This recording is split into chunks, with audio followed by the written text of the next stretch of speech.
Ihr habt gehört, der Holger hat wieder gemerkt, dass sein Variometer leichte Thermik angezeigt hat. Willkommen, liebe Freunde vom Modellpilot EU. Heute steht Andreas Brück neben uns. Und Andreas ist bei uns auch Online-Journalist und hat schon einen wunderschönen Bericht hier zu der Hütte bei uns eingestellt. Wir haben die ja bei D-Max begutachten gucken können und das war ja ein toller Erfolg. Man weiß ja, wie arschknapp das war mit der Elfe. Und man hat ja auch ein bisschen so die Enttäuschung bei dir im Gesicht gesehen. Hast du es verwunden? Naja, natürlich haben wir es verwunden. Der Pokal musste zu jemandem gehen. Das Projekt von Patrick war schon immens, war konstruktiv schon der Wahnsinn. Gar keine Frage. Aber wenn man weiß, dass man das bestgebaute Modell hat, ist das schon... Ja, gut. Eine gewisse Enttäuschung ist natürlich schon dabei. Auf der anderen Seite, es war ja nur der zweite Platz, auch wenn es der Verliererplatz war, aber immerhin noch der zweite Platz. Und das war so arschknapp. Ich kann euch nur sagen, wir hatten Tränen in den Augen.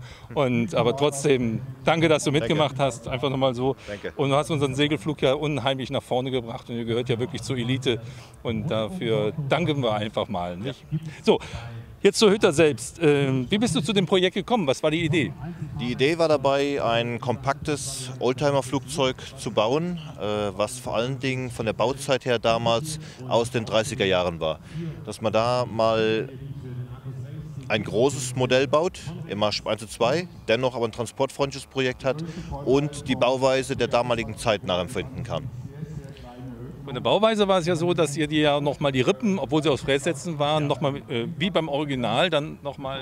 Die haben wir nochmal weiter veredelt. Die Frästeile waren zwar die Basis, aber sie wurden nochmal weiter veredelt mit Knotenaufleimern und Dinge, die man heute natürlich gar nicht mehr sehen kann, die man nur in der Dokumentation noch zeigen kann. Aber es wurde einfach mal gemacht, umgesetzt und damit dann eben auch die Bauweise, das Beplanken, das Anbringen der Beplankungsbauteile der einzelnen Streben, die da notwendig sind, wie im Original nachempfunden. Man hat so Streifen oben gesehen auf der Bespannung. Was war das? Was hat das jetzt auf sich? Welche Streifen? Hier oben sind so Streifen drin. Als wäre das so gewischt. Ja.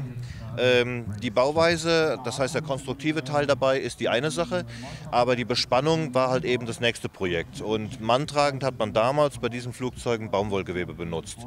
Heutzutage gibt es natürlich andere Materialien, dennoch wollten wir die damalige Art und Weise nachempfinden und da gibt es aus dem Hause Oracover ein Produkt mit der Bezeichnung Oratex UL600, was mittlerweile halt eben auch in der manntragenden Fliegerei viel eingesetzt wird, ein leichteres Produkt ist, aber nichtsdestotrotz mit Dispersionsheißigelklebstoff aufgebracht werden muss. Der Effekt dabei ist der folgende, im Gegensatz zu der Baumwolle von früher, die hat man mit Spannlack aufgebracht, dass wir hierbei die Streifen, die man da sehen kann, im Prinzip der schlecht verschliffene Spannlack der damaligen Zeit ist. Das fand ich so geil. Entschuldigung.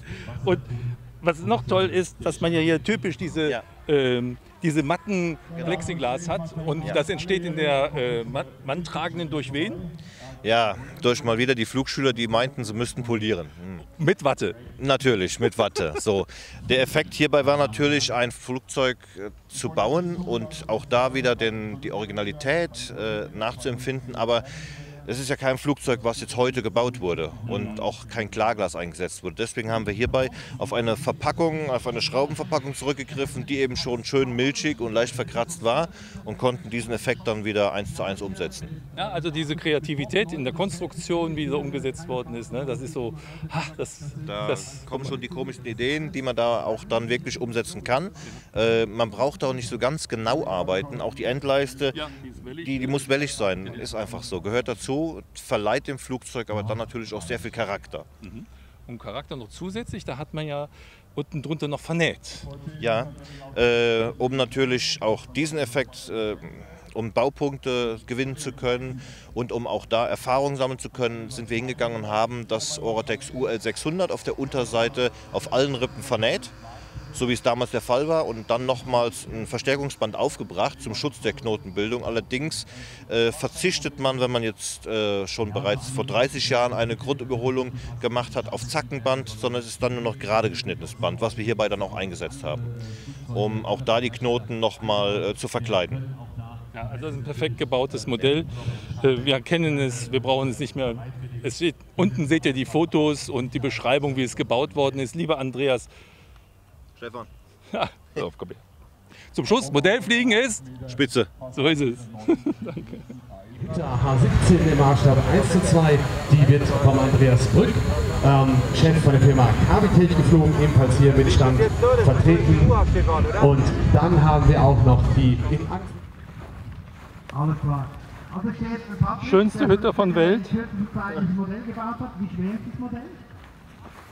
80 Kilo. Und das Verrückte ist, der Patrick hat das wirklich anhand von Originalzeichnungen das Modell gebaut und es ist absolut Full-Scale. Das heißt, jede Anlenkung ist Scale, jede Niete ist Scale, mehr oder weniger alles, was man machen kann. Ja, Das ist Pattys Schleppseil. der Patrick wird dann auch mit und will jetzt mal hier versuchen, ein bisschen zu kreisen. Deswegen bekommst du ja mein Schleppseil. Mittlerweile sehen wir auf der linken Seite wieder vom Platz, scheint es wirklich thermisch zu haben. Auf der Short. Hast du so? Ja, einfach gerade rein. Gut, machen wir zu. Nee.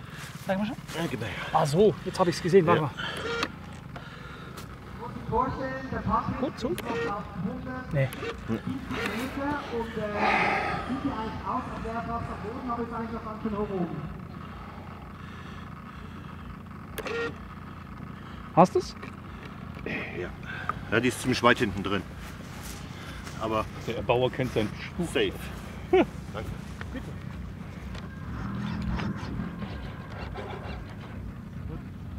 Also, nun ist die Hütte am Start, war schon 1:2.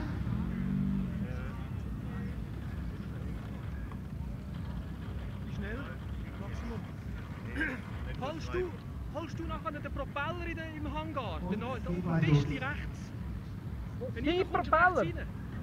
Willst du wechseln? Gleichzeitig könnt ihr ein bisschen verfolgen auf dem Feld. Also wir haben jetzt mittlerweile das Florian Schambeck auch eingeflogen. Normalerweise ist es so, dass bei einem GPS-Spot alle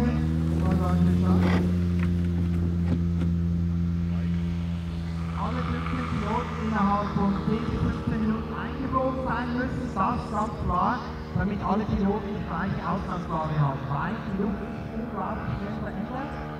Muss man natürlich schauen. Das gehört auch immer dazu.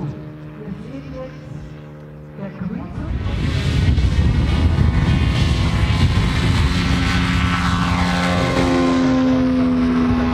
ebenfalls im Maßstab 1:2 auch schon in der Luft. Das Modell an sich stammt aus dem Frästeilersatz von der Firma Fräsfritz. Aber der Nachbau hier, den Andreas und ich, also hauptsächlich der Andreas nachgebaut haben, der hat mit dem Original Frästeilersatz fast nichts mehr zu tun. Allein schon diese Bespannung oder die Beplankung, die hier aufgebracht wurde, das ist alles eingeschäftet und geschliffen. Und ich kann Ihnen sagen, das ist eine Arbeit, ja, die fordert jemand doch sehr. Aber die Detailreichheit, die belohnt einen dann im Endeffekt schon wieder. Unser der Space-Trainer von Gernot, der hat mit der Hütte 1:2 doch deutlich leichteres Spiel. Und dann lassen wir die beiden jetzt mal fliegen und wir schauen wieder unten zum Start. Der Thomas Hofmann, der hat die Medialia 3 hier am Start, wir werden zur Musik fliegen. Da sage ich dann gar nichts mehr. Maestro Music. Ich schaue mal beim Nico, der Nico ist auch eingeflogen. Kommt jetzt gerade verwendet.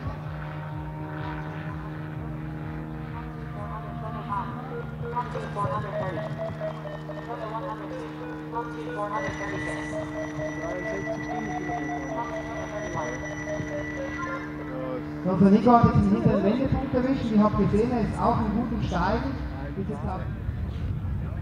Ihr seht den Quintus kommen von Florian Schambeck. Der fängt jetzt an zu kreisen. Da scheint es auch für ihn Thermik zu haben. 5 Runden.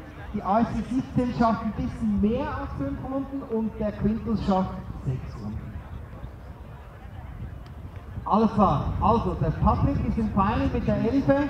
Schaut euch das mal genau an. Ich denke, er ist jetzt noch etwa 100 Meter hoch. 114,6 Meter. Also Peter da. Auch super schön gebaut. Piste frei. Super. Super gemacht. Auch da ein Applaus, super geflogen. Alles noch ganz, gell? Alles klar. Dann schauen wir mal, was auf dem Rennkurs ist. Daraus ist die B3 entstanden und die werden hier gleich zu Klassiker.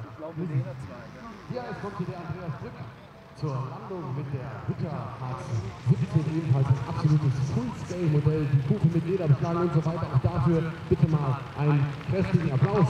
Das haben sie sich verdient. Wie gesagt, die beiden im Fernsehen gewesen, 250 Tage gebaut, so ein Modell. Super gemacht. Nein, hübsch.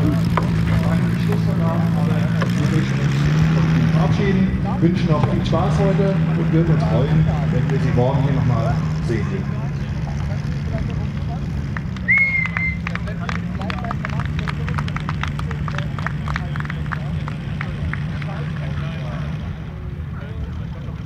An der WM werden es 600 Meter sein. Das heißt, wenn ein Pilot über 600 Meter steigt, wird er in diese Penaltizone fliegen, ein Nuller kriegen und kann dann gleich landen. Das heißt, darum ist es sehr wichtig, Höhenmanagement zu machen, auch um den Kurs zu fliegen. Der Vorgang ist jetzt auf 530 Meter am Wendepunkt 1. Der Storch fliegt zum Wendepunkt 2.